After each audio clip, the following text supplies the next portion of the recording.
In this program, you'll learn why Duluth and northern Minnesota were so vitally important to our national defense at the height of the Cold War.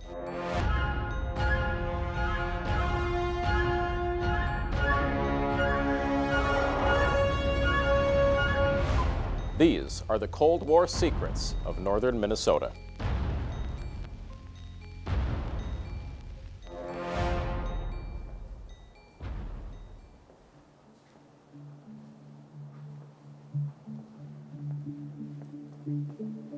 I know this guy.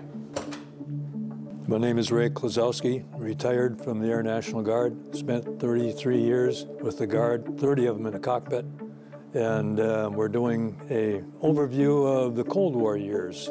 My uncle was a waist gunner on a B-17 in World War II. Here's a B-17. That got my interest up, and my father was also interested, and so he would take me up to the airport, and we would watch the Mustangs fly. And that's when I decided I want to fly with the Air Guard. So I got qualified in the F-89 as a 179th fighter pilot during the height of the Cold War in the Air National Guard at Duluth. And I got certified to sit nuclear alert, which was a real eye-opener. A Cold War is a non-shooting war by the major countries involved. If you go back through history, you'll find that occurs a lot. Well, the Romans hired people to fight against the Germans.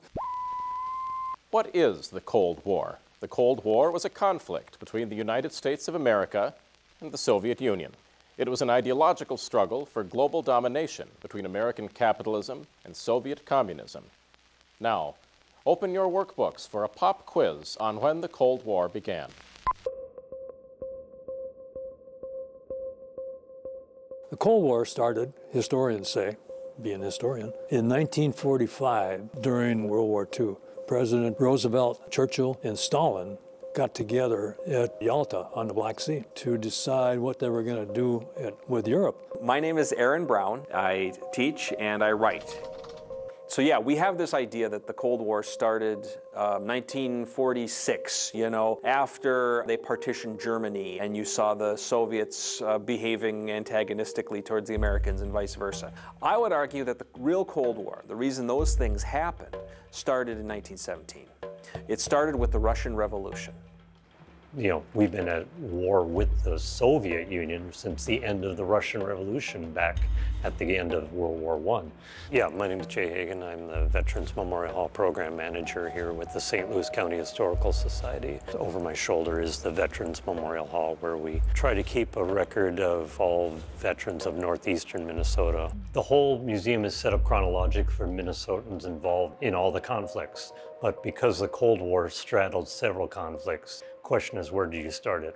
Is 1947 the start of the Cold War? And one can argue several points on that. What was the starting of the Cold War? On August 6, 1945, the United States dropped an atomic bomb on the Japanese city of Hiroshima. On August 9th, they targeted Nagasaki. The atomic bombings in Japan ended World War II, but they started a new era of fear.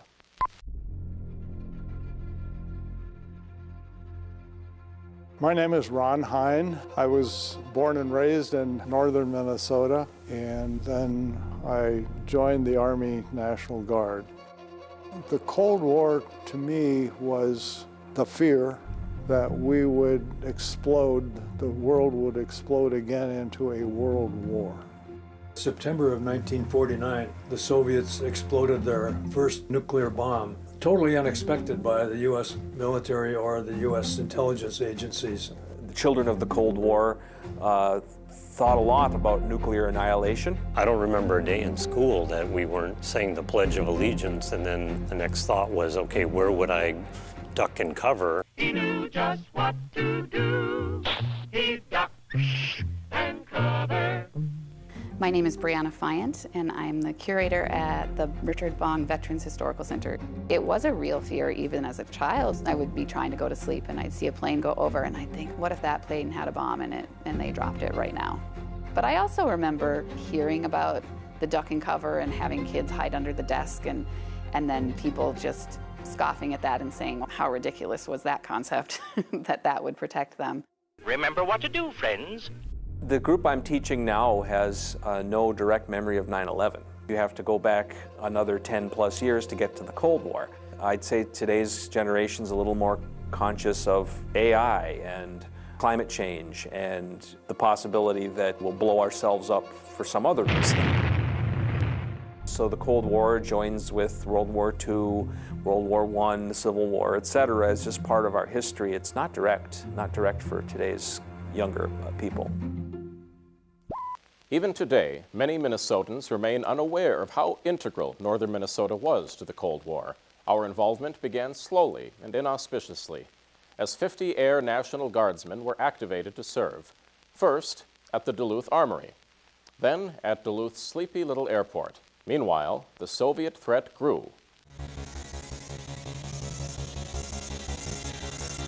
The air defense in 1951 consisted of the Ground Observer Corps, stationed in high platforms, church towers. Their job was to scan the skies with binoculars, and if there was something strange, call it into a filter center. I don't know what the filter center was going to do with it because they didn't have anything to respond to it. While we're doing this, the Russians are building Tu-4s at a great rate. They finally ended up building 850 of the damn things. So now the Soviets had a long-range bomber, the Tu-4 Bull, could reach America's heartland on one-way missions. If you see a picture of the Duluth Airport in 1951, all it is 3 short runways about 4,500 feet. As the threat started to loom larger, the Air Force expanded the main runway, the 0927 runway, to about 8,000 feet. And people realized that Duluth was critical to the Cold War. Geography, the primary factor, maybe even the factor that made Duluth a key air defense bastion. You have to get a globe out and hold it up and realize that the closest distance from Moscow to Washington, D.C. is over the top. Oh, yeah, and it certainly displays why we were important. Well, my name is Jim Chapman, and the reason I'm here is I was a pilot in the Duluth Air Guard from 1956 to 1980. We were stationed here in Duluth, obviously, and the Soviet Union is here. Well, right over the Arctic Circle is where the airplanes would have come. Industrial America is down here, as well as a ton of population, so we're right smack in the way of this whole thing. If they came, we had to stop them. Of course, we were not the only line of defense against Russia. In 1958, Canada and the United States created NORAD, a unique military command jointly run by 2 nations to monitor and defend North American airspace. Now, let's tour the facilities in northern Minnesota that contributed to this effort.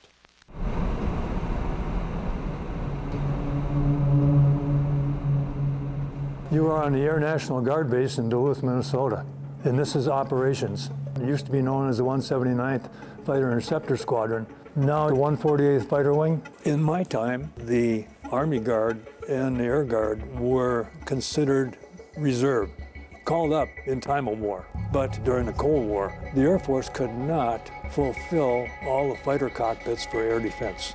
They needed the Guard, and so selective Guard units in selective locations that would be effective in stopping a Soviet air attack were part-time active duty, part-time Guard. Imagine yourself a civilian. You have a job downtown. So who are these guys? This is Dick Beckman, owned a furniture store downtown, sat nuclear alert. This guy was a dentist. This guy was an airline pilot. It was all walks of life. Actual air crews, probably 85% were traditional guardsmen, we call them, weekend warriors. At the time, I was a full-time employee with a local bank. So weekdays, a banker, nights and weekends, a pilot in the Guard. I thought of it as putting on a different head. I'd take off my bank head and put on my Guard head because I couldn't mix the two. So you drove through the gate, you're a civilian. Let us walk down the hall and make you an active duty Air Force pilot. Okay, you walk up here to the desk, you sign in, and The moment you finish signing in, you are no longer a civilian. You are an active duty Air Force pilot or navigator, and you will be that way until you come back out here and you sign out. Okay, you're going to go from here just as you were an aircrew, walk out the front door, and we'll go to the alert facility. If we were on nuke alert at the time, when oftentimes we are, you still wouldn't go out to the airplane. You'd go out into the vehicle, you'd drive over to the Sage building, and you would sign out a nuclear authenticator. And you would come back here then, when you had that nuclear authenticator, and walk out to the alert barn with your equipment. And when we were on alert, when you came out, you checked in, and you went into the center bay. When we had the nuclear weapons, there would be a nuclear loaded F-101 in there with 2 genies. On the other side, on the outside, would be an F-101 loaded with 2 genies. They were called 15-minute airplanes because it took that long to get the approvals to launch them. In the middle were 2 101s with no nuclear weapons, just conventional. We had 2 airplanes on 5-minute alert and 2 airplanes on 15-minute alert. The 5-minute alert was normally unarmed. The 15-minute alert was armed at that point with genies, a big, ugly air-to-air missile, a very strong weapon. I think we're on. We've been talking about the genie, picture of it. And that's it.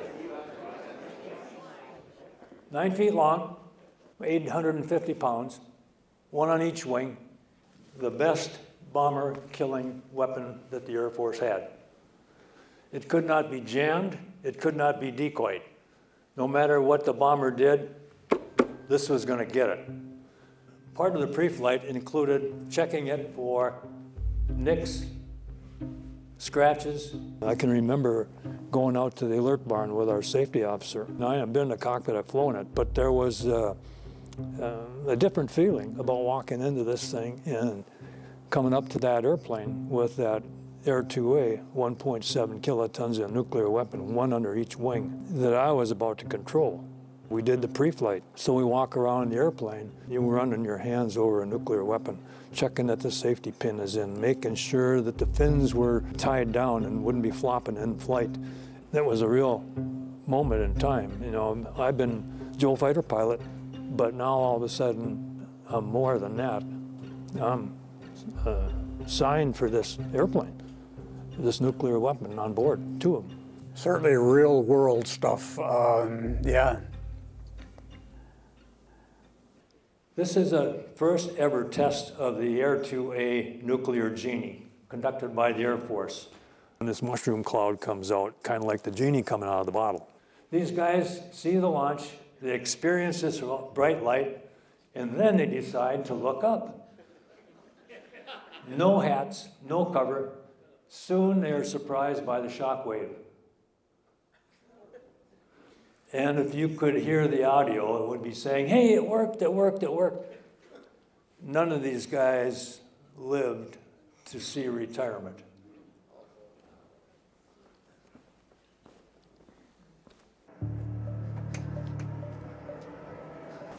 This is like old home week. Right now you were in the former alert facility of the 179th 148 Fighter Wing. And this was active up until, I think, 1991. This is the area where most of the time the air crews congregated. We'd come in here and there would be a board over there with the airplane tail numbers on it and the crew and which bay it was in, and you went to that airplane. We would normally get there at 6, set up the airplane so that we were on 5-minute alert status.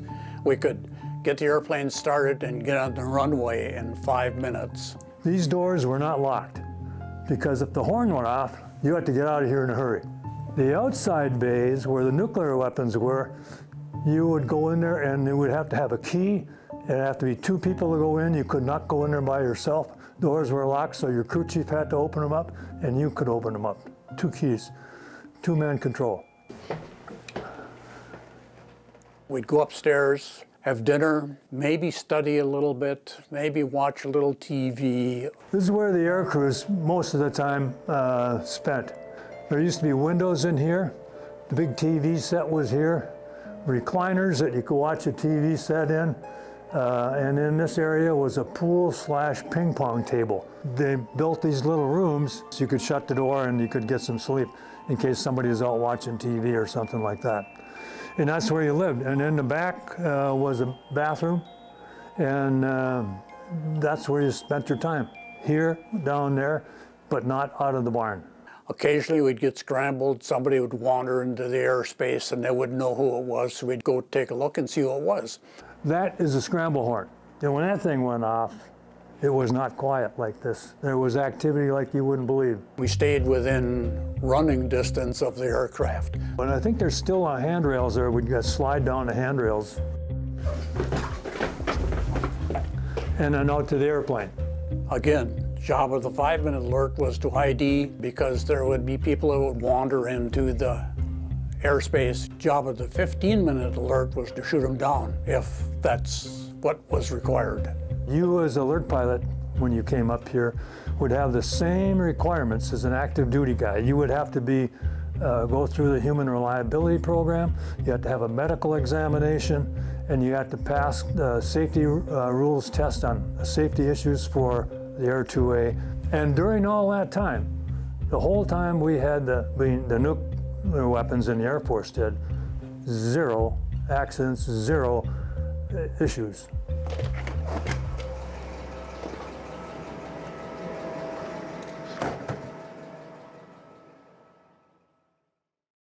Located across the runway from the Duluth Air National Guard Base, this is the Duluth SAGE building. SAGE stands for Semi-Automatic Ground Environment. That was the military term used to describe the building's massive IBM computers, which monitored our airspace. Opened in 1959, its operations were kept top secret until it closed in 1983.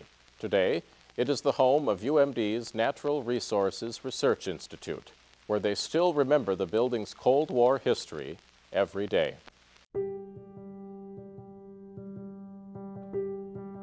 You walk into this building every day, and you're reminded when you walk in, this is not a normal building. The SAGE building here in Duluth had responsibility for command and control of aircraft that we would send up to kill the incoming bombers. This was built to keep people safe. This building was designed for an indirect nuclear blast. Would it have worked? I don't know. So, original to our building is this huge elevator.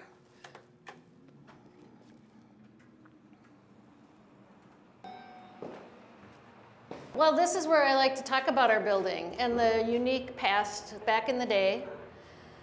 And so here's our first floor. This is what we call the garage area. And then our second floor held the computer, 2 computers. One was a backup, so when they had to do repairs, they'd alternate between the 2 computers. Third floor, where they had the big screens to strategize, watching for any unfriendly missiles coming over the North Pole. Let's continue the super secret SAGE tour. Do you want to see the railroad tracks first?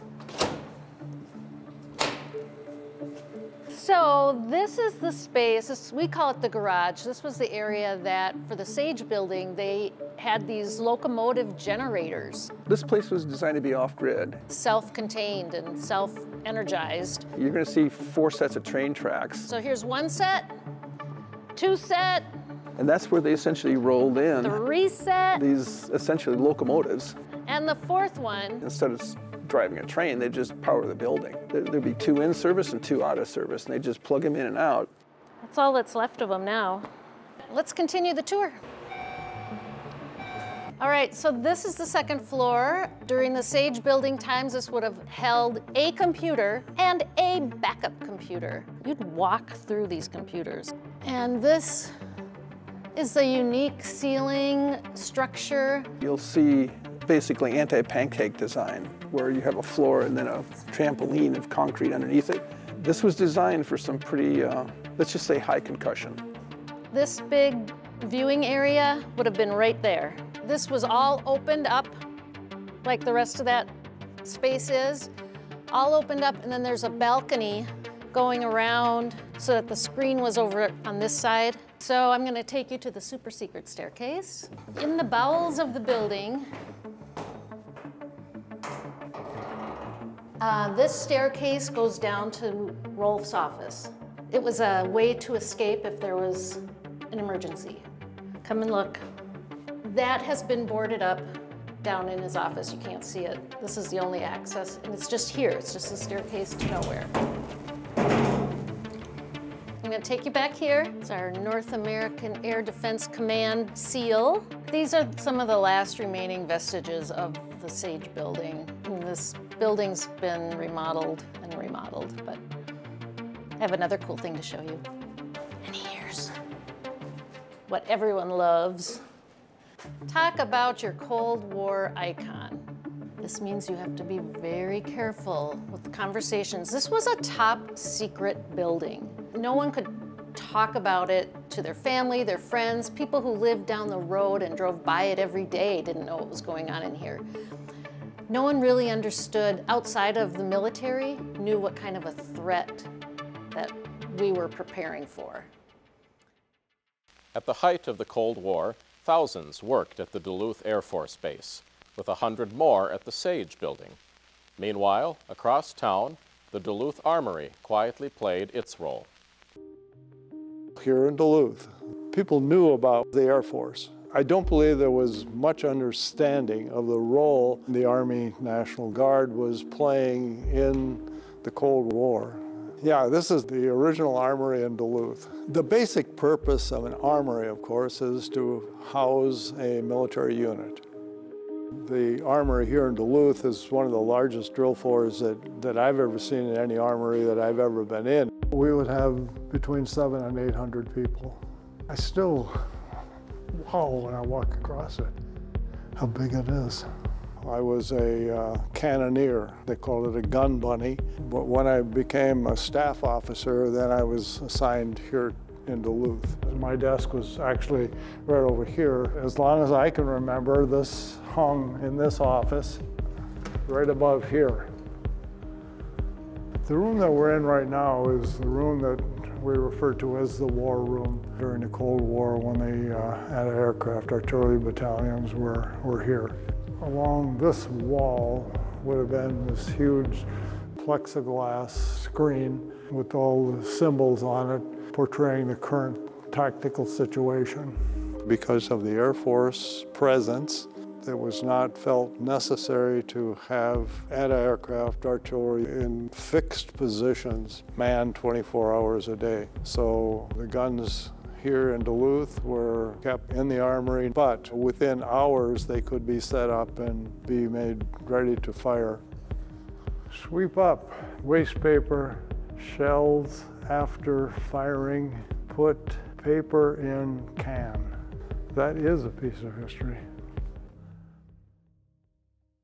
This program will soon visit more Cold War sites in northern Minnesota. But first, we return to Superior, Wisconsin, where the Richard I. Vong Veterans Historical Center looks after Minnesota's Cold War past.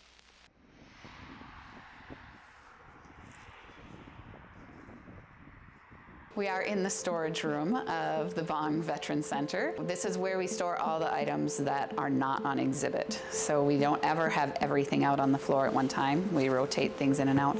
And we have about 20,000 items in the collection. So those that are in storage are in here. So this is something Ray donated to the museum. Everything is temperature, humidity controlled. We have fire suppression systems. We are very much running out of room. So this is a sign donated by Jim McIntosh. He is the one who built the Genie model. And this was built up at the 148th. The design is from Douglas Aircraft, but then the guys at the 148th added all the color, and then they hung this up in the workshop where they were working.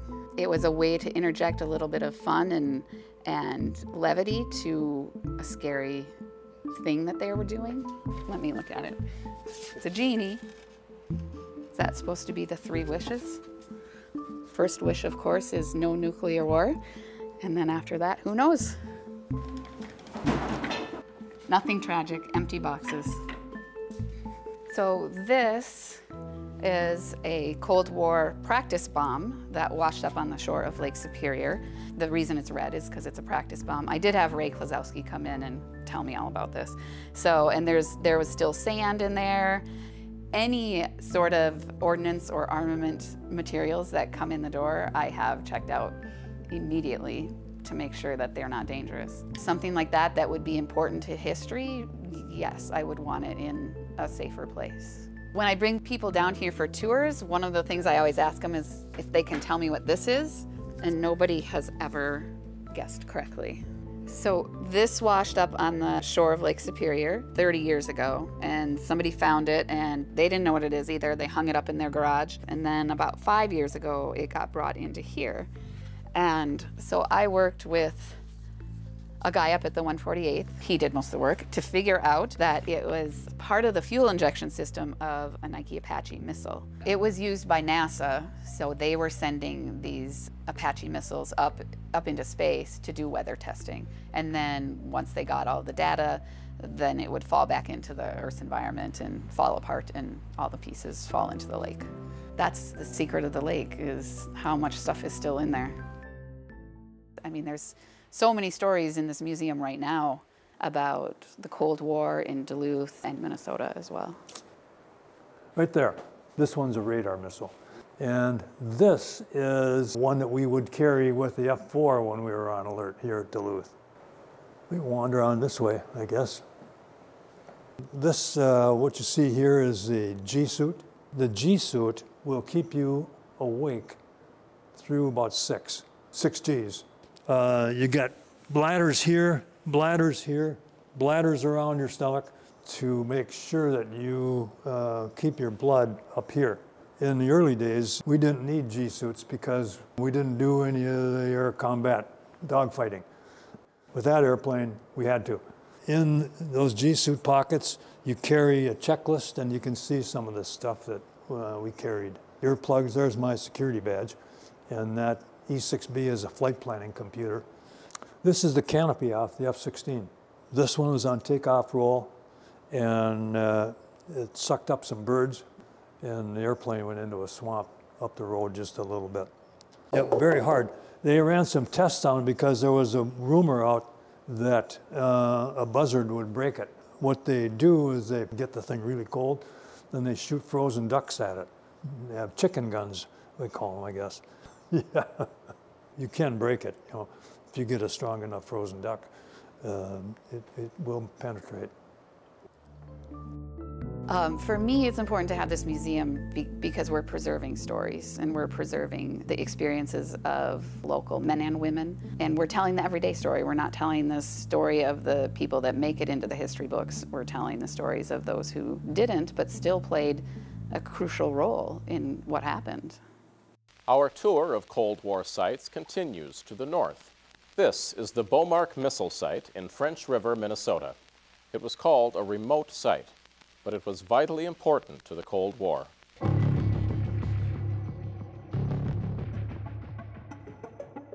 My name is Jim Rolfe. I was stationed at the 74th Missile Squadron on French River. The base itself was considered remote. In 1961, the Air Force constructed the Bowar missile site near French River. It consisted of 28 shelters. Each one of them housed a nuclear weapon. 28 silos, 28 missiles right here. If ever needed those would be the first line of defense because they could fire way on up, as you can see how big they were. The way these things work is this building opens up by the roof sliding apart and the missile coming up. It would take off 30 seconds after someone at the Sage building pushed the launch button. We're looking at a group of 74th Air Defense Command Missile Squadron. I can't believe I'm smiling. We had probably 300 to 400 people, somewhere in around that. That's covering 24 hours a day, 7 days a week, 3 crews. We were in the, you would probably say the service end, brought in equipment in, repaired things. The Duluth Air Force Base delivered nuclear warheads to French River via military convoy. Ray Klosowski retraces this route for our program today. I never drove the Convoy route, and I wasn't aware of it until I ended up talking to some people about it. The Bowar warhead would leave the airport via the Martin Road and would stop at every crossing road. Now, coming up on the Rice Lake Road, they would actually get out and stop the traffic both ways until a convoy passed by. With these convoys going across civilian roads and through populated areas, although not densely populated, were not unusual. It happened up in Maine, probably happened over at Fargo. I don't know how they schedule these convoys, if they made them at times when they expected the least amount of traffic early in the morning, and I have no idea how fast they went or how many trucks they had pinning the nuclear warhead between them.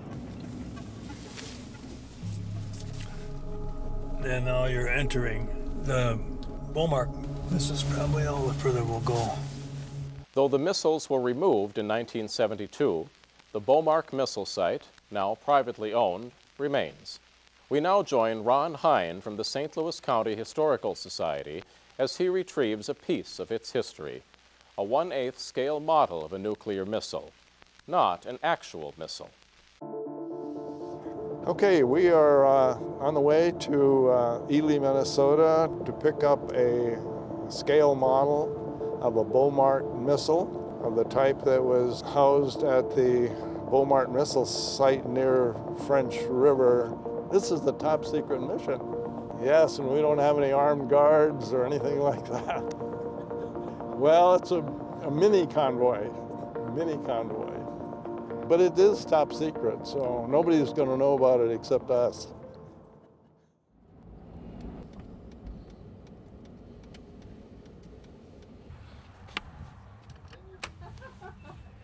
Come on in. Did you want to go down and take a look at the thing, see if it's worth your while? Oh, I know it's worth our while. Really? Oh, absolutely. Oh my God, well come on. I just can't believe there was so much of a fuss about this missile. That's crazy. It's just been hanging here for decades. Well, there it is. Wow. Really? No kidding. And there's the base that it goes on. Oh, that's fantastic. I'm glad it's not a real one. We had, first of all, no idea that there even existed a model of this Bowar missile. I did a little research on it, and I found that it is a 1/8 scale model of the full-size Bowar missile. It is very unique to find it in kind of an out-of-the-way place like Ely, Minnesota. I'm currently serving as the president of the Board of Governors for the St. Louis County Historical Society. And this missile, it's going to be used as part of the Duluth and the Cold War exhibit that we have at the depot in Duluth. And it truly is not only a great addition to the exhibit, but a piece of history that needs to be preserved. Well, I don't know why my husband thought he had to have it, but I think it was a Colonel Fowler, maybe. It was in his office. Okay. When the site closed down. I don't know if the guys just went around looking for souvenirs or mementos. I have no idea. I think he asked if he could take it. I don't think he just walked off with it. Well, I saw on TV that there was going to be a program at the depot, and someone mentioned the Bowar missile site, and I thought, oh my God, I've got a missile in my basement. Maybe they want it. That's exactly how it happened. I didn't think it mattered to anybody. Oh, it's fabulous. It's absolutely fabulous. And to have the unit's logo on here is just, say when. I mean, they were ready. They were ready. Say when. And we'll do it. My husband, Gerald Jacobson, was a missile maintenance technician, I guess you'd call it. You know, after he passed away, I thought, well, you know, what am I going to do with this thing? I think he would be very relieved to know that it's going to a better place. Oh boy. Is it going to work? Oh, there we go.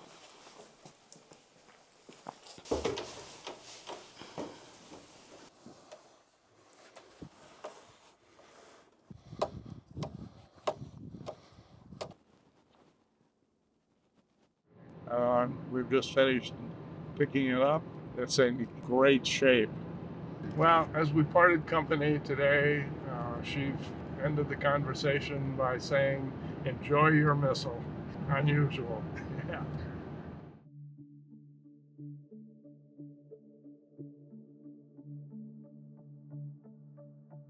Oh yeah. The two ramjets. This is a model of the Bowar missile used at the base. Yeah, I was surprised to see that on there. Yeah, I see you got our emblem on there. Well, we had that, just say one. It means we'll fire it anytime you want it. It would have done what it was supposed to do. Thank God we didn't use it.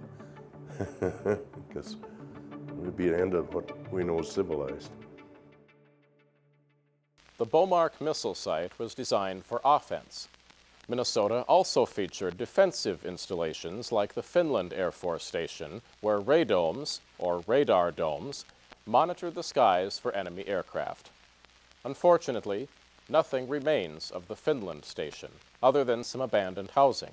But to show you what the Finland Station looked like, we visit a virtually identical station in Omaha, Nebraska.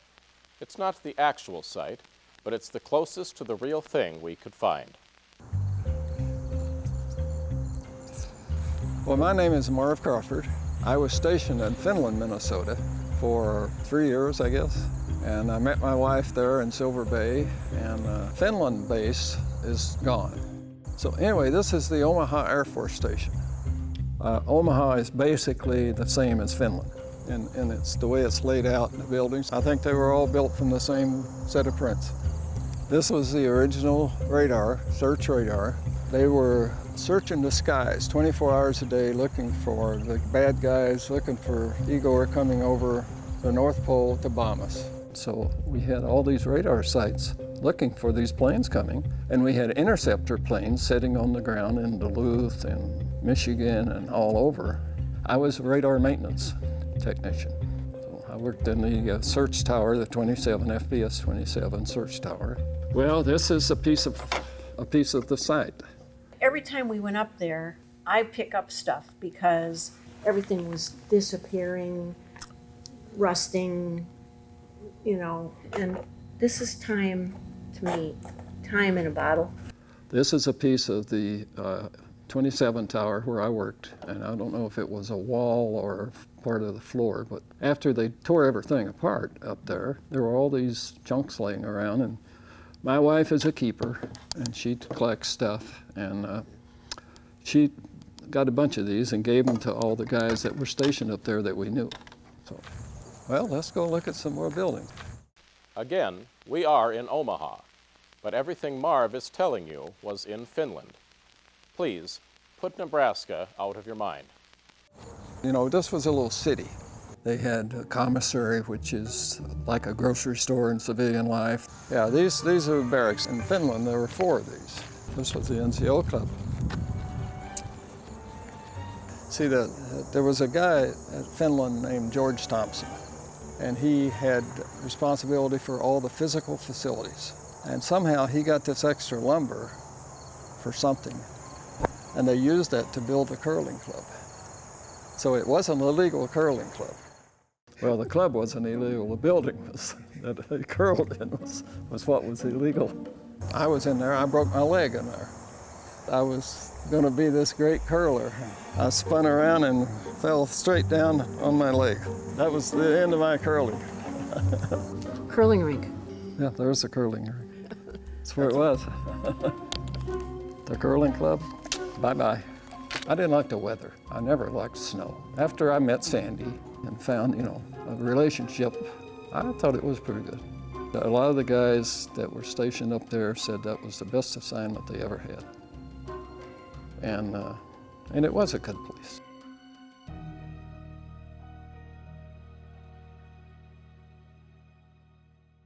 Now that all the pieces are on the board, we'll show you what it might have looked like in practice if northern Minnesota had been called upon to defend the United States. In 1962, the Cuban Missile Crisis began when the Soviet Union installed medium-range ballistic missiles on the island of Cuba, capable of reaching the United States in minutes.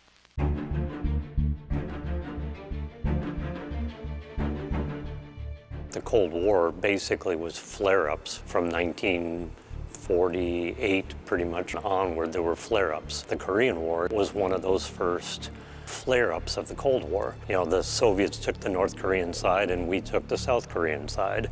And so it was a proxy war that was going on. But I mean, that was your first engagement. Same thing, then Vietnam comes up and now the Cold War is in essence sprung up again.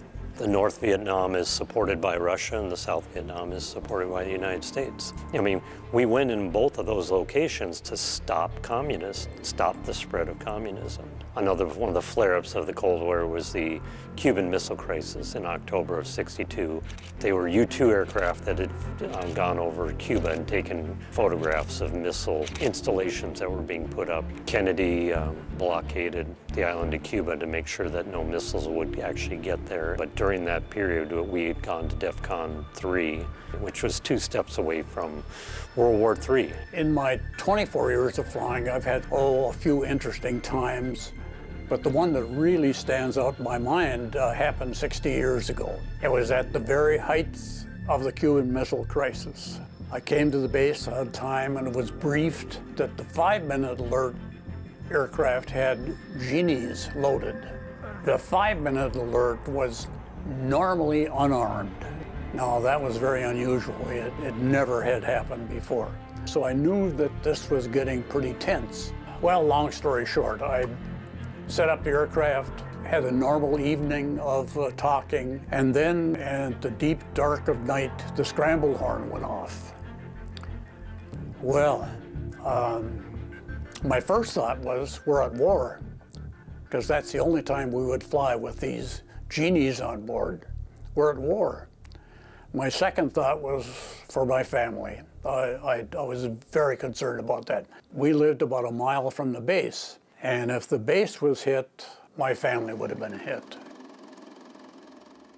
But then I had to kind of put those thoughts to the back of my mind and tend to the job at hand, which was getting the airplane started, getting out the runway, and then do whatever we had to do after that. My backseater and I got at the airplane, we got it started. Everything was good, and he had his systems were all good, mine were good. I called my wingman, he was good to go.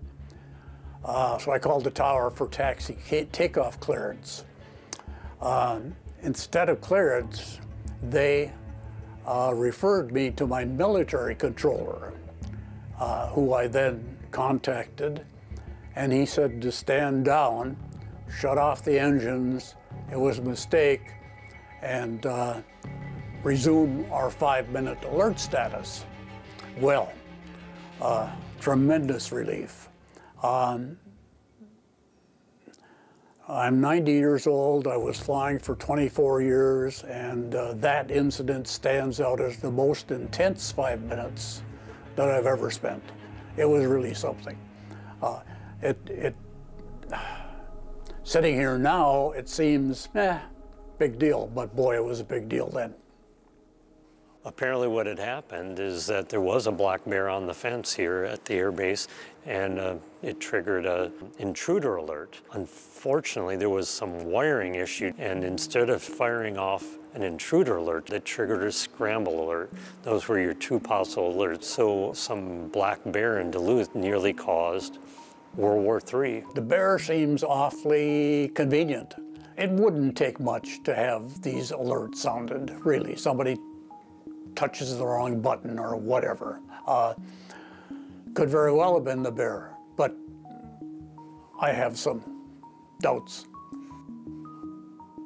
And who knows, it could have been some spy who had crossed over at Grand Portage and had worked his way down, trying to steal Air Force secrets. Who knows? We don't know. To say that we almost started World War III is, to me, a little bit over the top. The other piece of this, of course, is that the president has the red telephone. And he could have picked up the telephone and said, we had a bear climb a fence up in Duluth, and don't worry about it. We're recalling all our aircraft.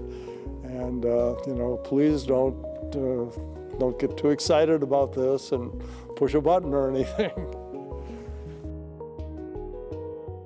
Let's take a look at our communist adversaries during the Cold War, but not in the Soviet Union, here in our own backyard. Northern Minnesota was once home to more communists per capita than anywhere else in the country, and they were persecuted for it. Northern Minnesota had an outsized connection to the international socialist movement. Well, as you can see here, that's Gus Hall. That's his mugshot when he went to the Leavenworth Penitentiary in Kansas City.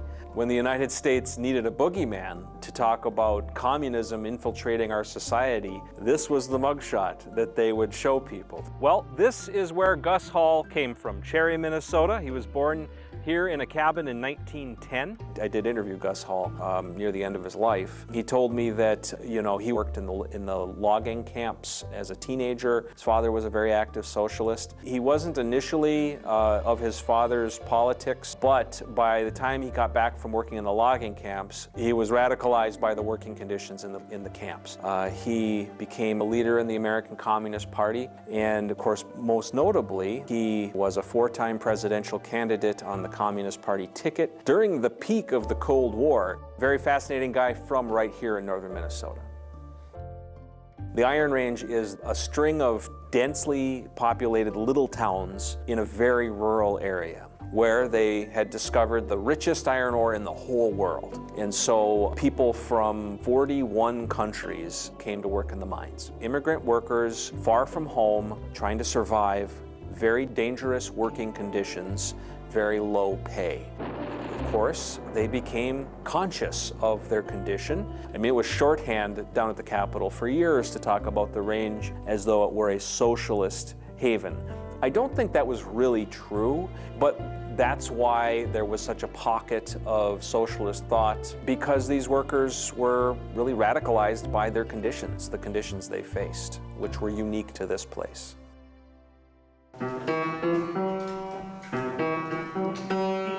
We're at Mesaba Coop Park near Cherry, Minnesota. This is a really unique place where a bunch of working people formed a cooperative recreation area 95 years ago, and it's been in operation ever since, created mostly by Finnish immigrants, mostly a recreational facility. There's a beach, you could go paddling on the lake, swimming, but it has a lot of cultural elements too. They would have performances, music, and it had a very strong political element too. So this was kind of a hideaway, a retreat. I mean, it kind of got the reputation of being, where all those socialists and communists hang out, but in truth, it was a place where people came to do fun things. It's unique because it's the only one surviving. This is the only explicitly socialist artifact, I think, left on the range. We finally got on the National Historic Register in 2019. It's so rare in historical terms to find something that still has the kernel of its existence still alive. But, this place just lives and breathes history here. This is a real early picture of a midsummer festival. We built a new sauna. Here's that original picture of John T. Bernard speaking to an estimated crowd of 10,000 people. There were many plays done here. In fact, in the early days, the plays were nonstop. Oh, this one here, you gotta shoot this one. I mean, this is classic. This was probably done on the commemoration of Lenin's 100th birthday from the looks on the dates.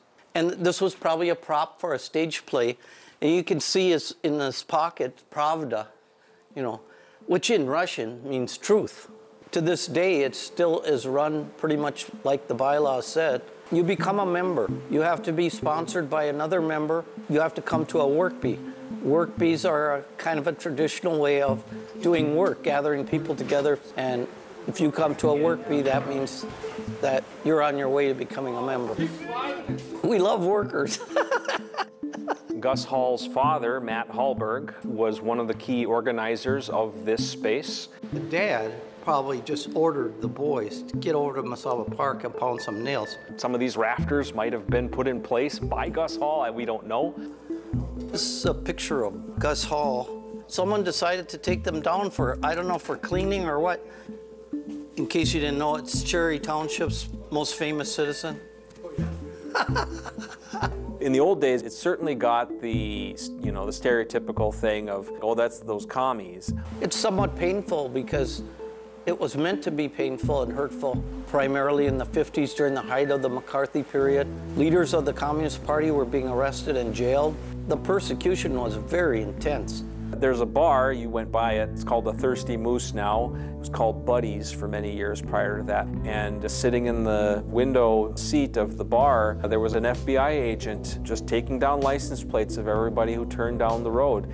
People were afraid to come here because they were stigmatized for coming here. The FBI came to their homes and tried to intimidate them into not participating in Mesaba Park. So there was a stigma and a fear and intimidation that was heavy here. And it almost destroyed the place. A place like this kind of gets swept up into historical trivia, when in fact it was central to a very vivid discussion, debate, battle that took place right here in the streets of America. Duluth's time at the center of the Cold War was relatively brief. The Intercontinental Ballistic Missile, or ICBM, became America's nuclear weapon of choice. After that, much of the military technology in northern Minnesota was phased out.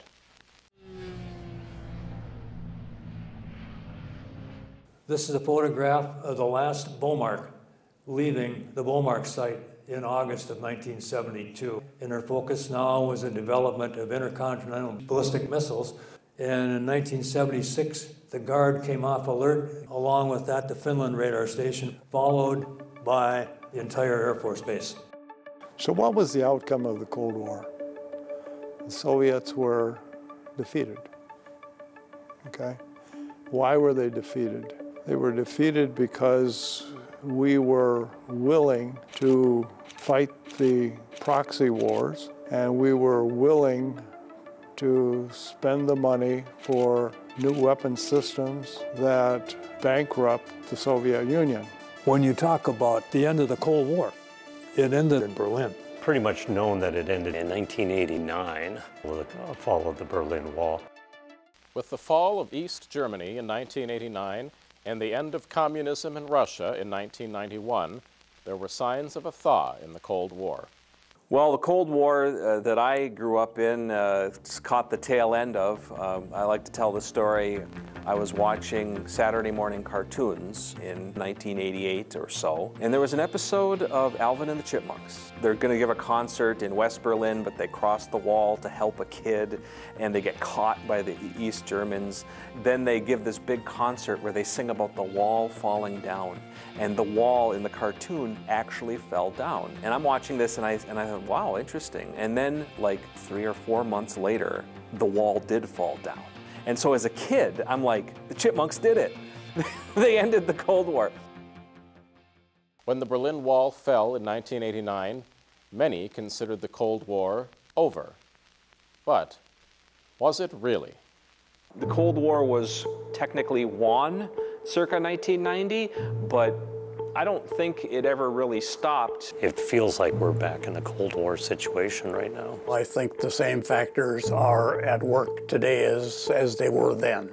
Well, I think we have another example of the Cold War in process, and maybe deep into it right now, we don't know it yet. I think right now we're in serious trouble with Russia and China. I think Russia wants to expand. There are countries that are so indebted to China today that there is no way out. And I think that that is a strategy that is being pursued on a daily basis It's so trite to say, like, if you don't study history or repeat it, but I think that we repeat it whether we know we're doing it or not. You know, history doesn't repeat, it rhymes. We just do it again and again in new languages, in new costumes, with new technology. I think at some level, we are past the point where we will ever see a quote-unquote world war. If an adversary, China, Russia, if they really wanted to use quote-unquote force to destroy the United States, there are ways that they can do it without firing a shot.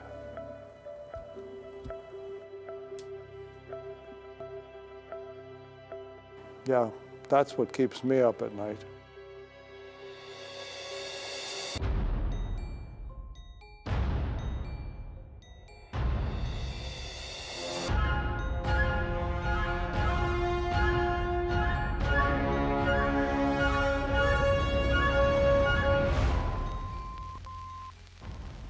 What was the Miracle on Ice?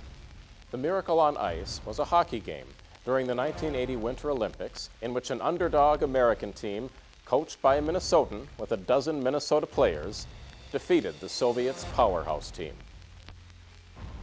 What was the space race? The space race was a competition between the United States and the Soviet Union for dominance in outer space during the Cold War. The Soviets struck first, launching Sputnik in 1957. But American President John F. Kennedy set the country on a course to land people on the moon and return them safely by the end of 1969, which we did.